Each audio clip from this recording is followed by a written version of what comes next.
बिस्मिल्लाहिर्रहमानिर्रहीम। अस्सलाम वालेकुम। मैं हूं रज़ा मेकन, आप देख रहे हैं IR के न्यूज़। आइए जानते हैं कुछ आज की अहम अपडेट्स इमरान रियाज खान से। अब तक की सबसे बड़ी खबर यह है कि इसराइल के ऊपर ईरान ने अटैक कर दिया है और इसका पूरा एक बैकग्राउंड है। ये लड़ाई जो है गुज़िश्ता साल अक्टूबर से जारी है, जब इसराइल ने अटैक किया था गज़ा पे। गज़ा के ऊपर बहुत ज़बरदस्त किस्म का अटैक किया, बहुत बड़ी तादाद में हज़ारों मुसलमानों को वहाँ पे जो है वो शहीद किया गया, बच्चों को, ख़वातीन को। और गज़ा जो है वो एक मलबे का ढेर बना हुआ है। जो लोग इमदादी सरगर्मियों के लिए आते हैं उन्हें भी मौका नहीं मिलता, उनके ऊपर भी हमला होता है। 100 से ज़्यादा जो है वो इमदादी कारकुन वहाँ पे शहीद हो चुके हैं, बहुत सारे सहाफ़ी जो हैं वो शहीद हो चुके हैं, बहुत सारे जो लोग आलमी सतह पे काम करने के लिए आते हैं UN की जानिब से उनकी शहादतें हो चुकी हैं। तो ये बहुत बड़ा एक रिकॉर्ड है जो गुज़िश्ता साल से इसराइली अटैक में हो रहा है और गज़ा पूरा का पूरा मलबे का एक ढेर बना हुआ है। अभी इसराइल ने हाल ही में एक और अटैक किया है लबनान के ऊपर, और लबनान के ऊपर एक बड़ा ब्रूटल अटैक है। और अभी हाल ही में ये खबरें आई कि इसराइल की ज़मीनी फ़ौजें जो हैं वो अब लबनान के अंदर दाखिल हो रही हैं, क्योंकि पहले लबनान पे एक फ़िज़ाई हमला किया गया है और उस हमले के अंदर बहुत तबाही फैलाई गई है और लबनान का काफ़ी नुकसान हुआ है। वहाँ पे हिज़्बुल्लाह के ऊपर अटैक किया गया, जबकि जो गज़ा है वहाँ पे हमास के ऊपर अटैक किया गया। अब इस वक्त की जो सिचुएशन है वो मैं आपके साथ शेयर कर देता हूँ। अब तक की इतला के मुताबिक ईरान ने इसराइल के ऊपर बैलिस्टिक मिसाइल मारे हैं। ये जो बैलिस्टिक मिसाइल ईरान ने इसराइल के ऊपर मारे हैं ये कुछ 400 के करीब बताए जा रहे हैं, कुछ मीडिया में 180 के करीब रिपोर्ट किए जा रहे हैं, कुछ मीडिया में 100 के करीब रिपोर्ट किए जा रहे हैं। लेकिन ये ईरान ही ऑफिशियली बताएगा कि ईरान ने कितने मिसाइल दागे हैं, जबकि इसराइल जो है वो बताएगा कि वहाँ पे कितने मिसाइल हिट किए हैं। इसराइल के पास जो है वो दुनिया का सबसे बेहतरीन, उनका ये दावा है कि एयर डिफेंस सिस्टम मौजूद है, जिसको वो आयरन डोम के नाम से पुकारते हैं। वैसे ये जो एयर डिफेंस सिस्टम है ये अमेरिका का बनाया हुआ है और इसको पैट्रियट सिस्टम कहते हैं। अमेरिकी जो फ़िज़ाई दिफाई निज़ाम है ये किसी किस्म के भी मिसाइल को और किसी भी किस्म के हवाई हमले को रोकने की सलाहियत रखता है। दुनिया में दो सबसे टॉप के जो एयर डिफेंस सिस्टम है उनमें से एक पैट्रियट है जो अमेरिकन है, जिसको इसराइल ने अपने पास लगाया हुआ है और इसराइल ने उसमें बहुत सारी मॉडिफिकेशन अपने हालात के हवाले से की हुई है। और इसराइल ने इसको नाम जो है वो एक आयरन डोम का नाम दिया हुआ है कि उनके ऊपर एक ऐसी छत बनी हुई है, एक ऐसा गुंबद बना हुआ है जो उनकी सिक्योरिटी करता है, और आयरन डोम के नाम से उन्होंने उस मिसाइल सिस्टम को नस्ब किया हुआ है। और ये कहा जाता है कि दुनिया में सबसे महफूज जो शहर है वो इसराइल के हैं, क्योंकि उन्होंने सबसे अच्छा फ़िज़ाई दिफाई निज़ाम जो है वो लगाया हुआ है, जिसको एंटी एयर डिफेंस सिस्टम कहते हैं। एयर डिफेंस सिस्टम जो है वो कैसे डिसीव हुआ, ये एक बड़ा सवाल है, क्योंकि हमने जो मनाजिर देखे हैं उनमें ईरानी मिसाइल आ रहे हैं, ये बैलिस्टिक मिसाइल्स हैं, और ये आकर बराह रास्त जो इसराइली सरजमीन है उसके साथ, जो इसराइल के पास मकबूजा इलाके हैं वहाँ पे आकर टकरा रहे हैं। तिल अल बैब में अटैक किया गया, दीगर जगहों पे अटैक किया गया। ईरान की जानिब से जो दावे सामने आए हैं और अब तक जो ज़मीन से मनाजिर नज़र आ रहे हैं उनके मुताबिक जो रिहायशी इलाके हैं वहाँ पे ये अटैक नहीं हुआ। ये अटैक ज़्यादातर जो फ़ौजी तनसीबात हैं इसराइल की उनको निशाना बनाया गया है। मुसाद का जो हेडक्वार्टर है उसके बारे में इत्तला आई कि उसको निशाना बनाया गया है। कुछ जो इसराइली तनसीबात हैं जैसा कि उनकी गैस की एक फील्ड है उसको निशाना बनाया गया है, गैस पाइपलाइन है उसको निशाना बनाया गया है।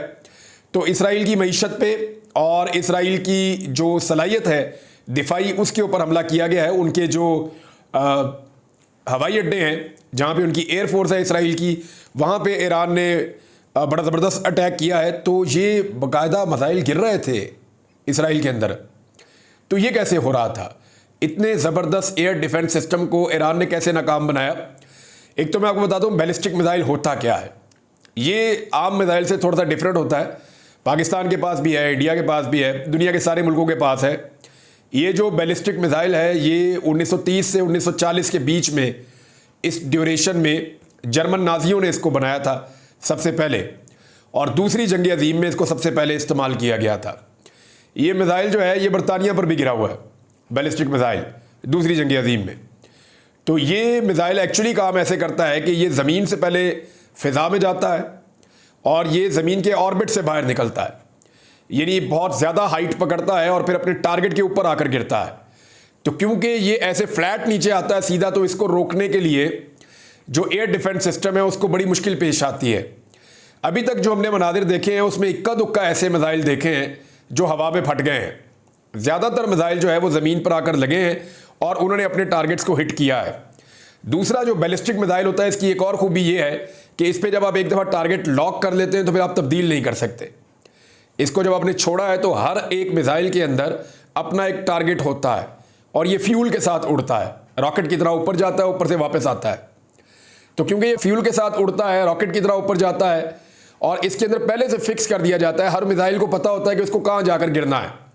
तो जब मिसाइल निकल गया तो उसके बाद आप उसकी लोकेशन को तब्दील नहीं कर सकते। तो दो चीज़ें बहुत बुरी तरह एक्सपोज हुई हैं इस अटैक में।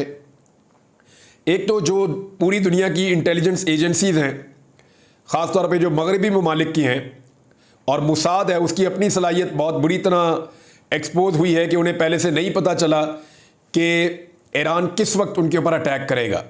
अगर वो पहले से प्रीएम्प्ट कर रहे होते तो शायद वो पहले ईरान के ऊपर अटैक करने की कोशिश करते। तो वो प्रीएम्प्ट नहीं कर सके, वो इसका पता नहीं कर सके कि एंटिसिपेट नहीं कर सके कि किस वक्त ईरान अटैक करेगा इसराइल के ऊपर। तो ये दुनिया भर की जो इंटेलिजेंस है उसका एक फेलियर इसको आप कह सकते हैं कि वो सही टाइम को गेस नहीं कर सके। उन्हें सिर्फ इतना ही टाइम मिला कि जैसे ही ईरान ने अपने मिसाइल दागे हैं तो उसके बाद मिसाइल पहुंचने तक का जो टाइम था उसी में इसराइलियों को आगाह किया गया। इसराइली फ़ौज ने पूरे इसराइल के अंदर जितने भी उनके सिस्टम लगे हुए हैं सायरन बजने के, उन्होंने वो सायरन ऑन कर दिए। इसराइल में जगह जगह पे ज़ेरे ज़मीन जो है वो बंकर बनाए हुए हैं और इसराइल ने ऐसा बंदोबस्त किया हुआ है कि वो अपने मैक्सिमम शहरियों को ज़िंदा रख सके जंग के हालात में।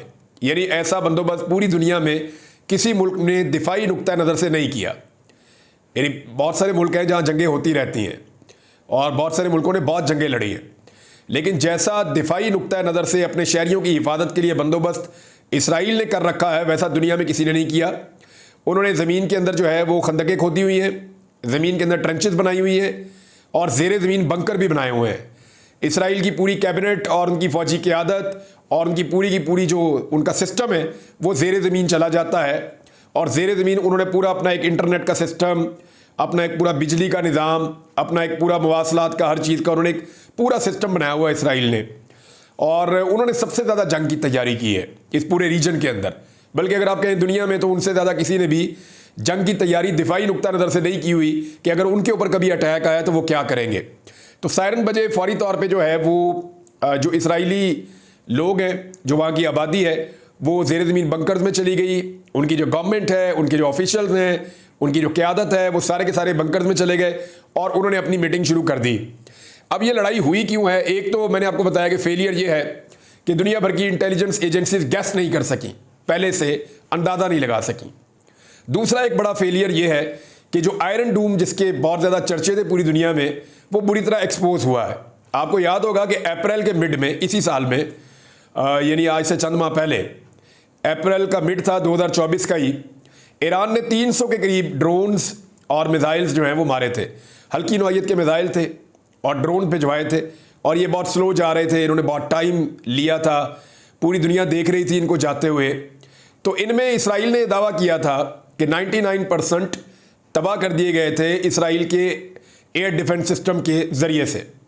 यानी आयरन डोम ने उस वक्त बड़ी कामयाबी के साथ 99% जो इसराइली ड्रोन्स आए थे या उनके साथ जो मिसाइल आए थे हल्के नौइयत के, वो तबाह कर दिए थे। तो उस वक्त इसका बड़ा चर्चा हुआ पूरी दुनिया में कि ज़बरदस्त एयर डिफेंस सिस्टम है। लेकिन मेरे ख्याल में ईरान ने उस वक्त शायद इनकी सलाहियत को चेक किया था और ईरान ने ये देखा था, गालिबन मुझे ऐसा लग रहा है, क्योंकि ईरान उस वक्त भी ये अटैक कर सकता था और आज वही सिस्टम काम नहीं कर रहा।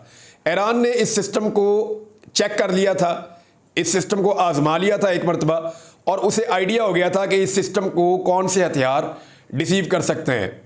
तो अप्रैल से लेकर अब तक उन्होंने तैयारी की है और उसके बाद ये जो अटैक है ये बड़ा खौफनाक है।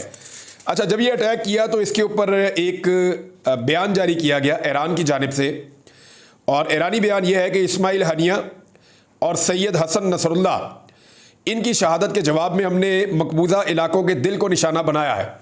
देखिए, ऊपर नीचे कुछ वाक़यात हुए हैं। तो गज़ा के ऊपर अटैक हुआ, पूरी दुनिया उसकी मजम्मत करती है, अक़वाम मुत्तहिदा ने बहुत दफ़ा आवाज़ उठाई, पाकिस्तान भी कहता है, सारी दुनिया कहती है कि ये जंगबंदी की जाए, गज़ा के शहरियों को जीने का हक़ दिया जाए और वहाँ जितना जुल्म हुआ है उसका अज़ाला भी होना चाहिए, उनकी मदद होनी चाहिए।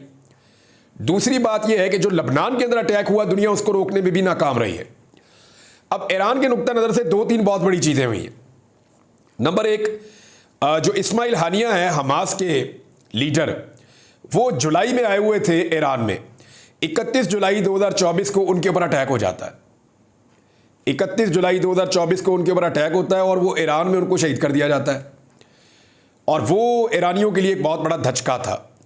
और ये अटैक तब होता है जब ईरान के अंदर एक नए सदर हलफ उठाते हैं और वो उस तकरीब में आते हैं।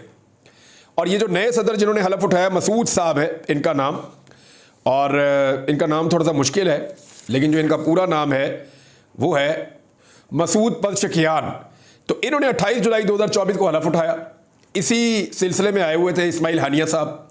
उनके ऊपर ईरान में अटैक हो गया और वो शहीद हो गए। ये ईरान के लिए बहुत बड़ा धचका था। फिर हिजबुल्लाह के एक सरबराह हैं जो ईरान के बहुत करीब थे, हसन नसरुल्लाह।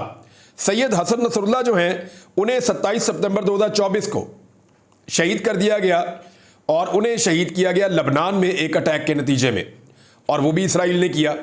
तो ये 2 बहुत बड़े इंसिडेंट हुए हैं। और इसके बाद जब इससे पहले जब अप्रैल में अटैक किया था ईरान ने गजा पे, ईरान के हमले के जवाब में जब अप्रैल में ईरान ने एक अटैक किया जो बड़ा कमज़ोर अटैक था, जिसमें ड्रोन्स गए थे, कुछ हल्के मिसाइल गए थे, तो इसराइल के बकौल उसने अपने आप को बड़ा प्रोटेक्ट किया था उस वक्त, और कोई नुकसान भी ऐसा नहीं हुआ था ज़्यादा बड़ा उनका। तो उसके बाद 19 मई को ईरानी सदर शहीद हो गए जो हेलीकॉप्टर पे ट्रैवल कर रहे थे। हेलीकॉप्टर लापता हो गया, बाद में पता चला वो शहीद हो गए। तो ये भी एक इंसिडेंट ईरान के अंदर तवातर के साथ ऐसे वाकयात हुए हैं जिन्होंने ईरान को शेक किया है, और उनके लिए बड़ा मसला बन गया था, क्योंकि ईरानी शहरियों का रद्द-ए-अमल बहुत ज़्यादा था और ईरान की अपनी एक पॉलिसी भी है। अमेरिका बार बार ईरान को मना कर रहा था कि आपने रद्द-ए-अमल नहीं देना, आपने अटैक नहीं करना, ईरान अगर अटैक करेगा तो अमेरिका रिटेलिएट करेगा। ये बार बार ईरान के खिलाफ अमेरिका कह रहा था। अभी ईरान ने वो अटैक किया है जिससे ईरान को बात रखने के लिए अमेरिका और उसके इत्तेहादी बार बार मना कर रहे थे। इसराइल ने स्टेटमेंट दिया है कि ईरान के इस अटैक के बाद अब कॉन्सिक्वेंसेस होंगे, इसके नताइज ईरान को भुगतना पड़ेंगे। अमेरिका ने फौरी तौर पे अपने इत्तेहादियों को कहा है कि ईरान के मिसाइलों को तबाह करने के लिए हमें अपना किरदार अदा करना होगा और ईरान के खिलाफ अब एक्टिविटी करेंगे। अमेरिकी कौमी सलामती का हंगामी इजलास हुआ, उसके अंदर उन्होंने इसके ऊपर डिस्कशन की है। इसराइल ने फौरी तौर पे जो है हंगामी हालात जो है वो नाफिज कर दिए हैं, और अब तक ये पता नहीं चला कि इसराइल का नुकसान कितना हुआ है। लेकिन मगरबी मीडिया ने फौरी तौर पे जो इसराइली बच्चे और ख़वातीन हैं उनकी डरी हुई तस्वीर कुछ अपलोड की हैं, और फौरी तौर पे मगरबी मीडिया के ऊपर ये बहुत ज़्यादा चीज़ें आ रही हैं। हालांकि गजा के अंदर जो जुल्म हुआ इसका उसके साथ कोई मुवाजना भी नहीं कर सकता, लेकिन हमने ये देखा कि मगरबी मीडिया नॉर्मली गजा को किसी और तरह दिखाता है और इसराइल को किसी और तरह दिखाता है, और वो यूक्रेन को किसी और तरह दिखाता है और कश्मीर को किसी और तरह दिखाता है, या इराक को किसी और तरह दिखाता है, लीबिया को किसी और तरह दिखाता है। तो यहाँ पे एक दोहरा म्यार है मगरबी मीडिया का, जिसको बार बार बहुत सारे लोग इसका शिकवा करते हैं, और अक़वाम मुत्तहिदा में भी इसके लिए मुख्तलिफ दुनिया के लीडर जो हैं वो आवाज़ें उठाते रहते हैं। बहरहाल ईरान ने आयरन डोम को डिसीव किया है, आयरन डोम को नाकाम बनाया है और अपने अहदाफ को निशाना बनाया है। अब इसके नतीजे में इस खित्ते में एक जंग शुरू हो सकती है। देखिए, इससे पहले जब ईरान ने अटैक किया था तो नुकसान नहीं हुआ था इसराइल का। अभी जब नुकसान का तखमीना लगेगा तो पता चलेगा कि इसका रद्द-ए-अमल क्या आता है। अगर इसका रद्द-ए-अमल आता है तो याद रखिए अमेरिका को इस खित्ते के अंदर बहुत सारी सपोर्ट चाहिए होगी, बहुत सारे अड्डे चाहिए होंगे। ईरान के अगर समुद्र वाली साइड पे आप देखें या इसराइल वाली साइड की तरफ आप मूव करें तो आपको आइडिया हो जाता है कि एक तरफ ईरान के तुर्की है, और उसके सामने आप और आ जाए आगे तो वो इराक आ जाता है। इराक के बाद अगर आप देखें तो बहुत सारे मुल्क हैं लाइन में, मैं आपको उनके नाम बता देता हूँ। मेरे सामने ये मैप खुला हुआ है, तो सामने अगर आप देखते हैं तो इराक के बाद कुवैत है, कुवैत के बाद बहरीन है, फिर कतर है, फिर यूनाइटेड अरब एमिरेट्स यानी यूएई है, उसके बाद ओमान है। ये सारे मुल्क एक पट्टी में आते हैं ईरान के सामने, और यहाँ बीच में जो समंदर है इसको पर्शियन गल्फ कहते हैं। अब ये अगर अमेरिका या मगरबी ममालिक अटैक करते हैं तो ये एरिया वो इस्तेमाल करेंगे, लेकिन ईरान को अंगेज करने के लिए उन्हें अफ़गानिस्तान वाली साइड से या तुर्कमानिस्तान वाली साइड से या पाकिस्तान वाली साइड से सपोर्ट चाहिए होगी, और इसके लिए वो आने वाले दिनों में दबाव बढ़ा सकते हैं पाकिस्तान के ऊपर भी और अफ़गानिस्तान के ऊपर भी, तुर्कमानिस्तान के ऊपर भी। आज़रबाईजान के ऊपर भी। लेकिन क्योंकि ये जो बाकी ममालिक हैं इनके ईरान के साथ ताल्लुकात ठीक हैं, तो पाकिस्तान को मुमकिना तौर पे एक प्रेशर सिचुएशन का सामना करना पड़ेगा आने वाले दिनों में, क्योंकि पाकिस्तान जो है पूरी एक साइड लगती है पाकिस्तान की बलूचिस्तान के सूबे की ईरान के साथ, और वहाँ पे अमरीकी बहुत सारे मफादात हो सकते हैं। खुदा न खास्ता अगर इस खित्ते में एक लड़ाई छिड़ जाती है तो उस सूरत में फ़िलहाल नाज़रीन खित्ते में जो फ़िज़ाई हदूद है, जो कमर्शियल फ़्लाइट्स हैं वो सारी बंद कर दी गई हैं और एक तनाव का माहौल है पूरे खित्ते में। और ये बारूद पे बैठे हुए हैं सब के सब मुल्क। अगर अभी भी होश के नाखून ना लिए गए और जंगबंदी ना करवाई गई पूरे मिडल ईस्ट में और हर किस्म की जंगी एक्टिविटी को ना रोका गया, तो ये आग फैली तो बहुत सारे लोग इस खदशे का इजहार कर रहे हैं कि खुदा न खास्ता ये खित्ता या दुनिया तीसरी जंग अजीम की तरफ जा सकती है। तो नाजरीन, ये थी आज की अहम अपडेट्स। इसी के साथ अपने मेजबान रज़ा मेकिन को इजाजत दीजिए। अल्लाह हाफिज। पाकिस्तान जिंदाबाद।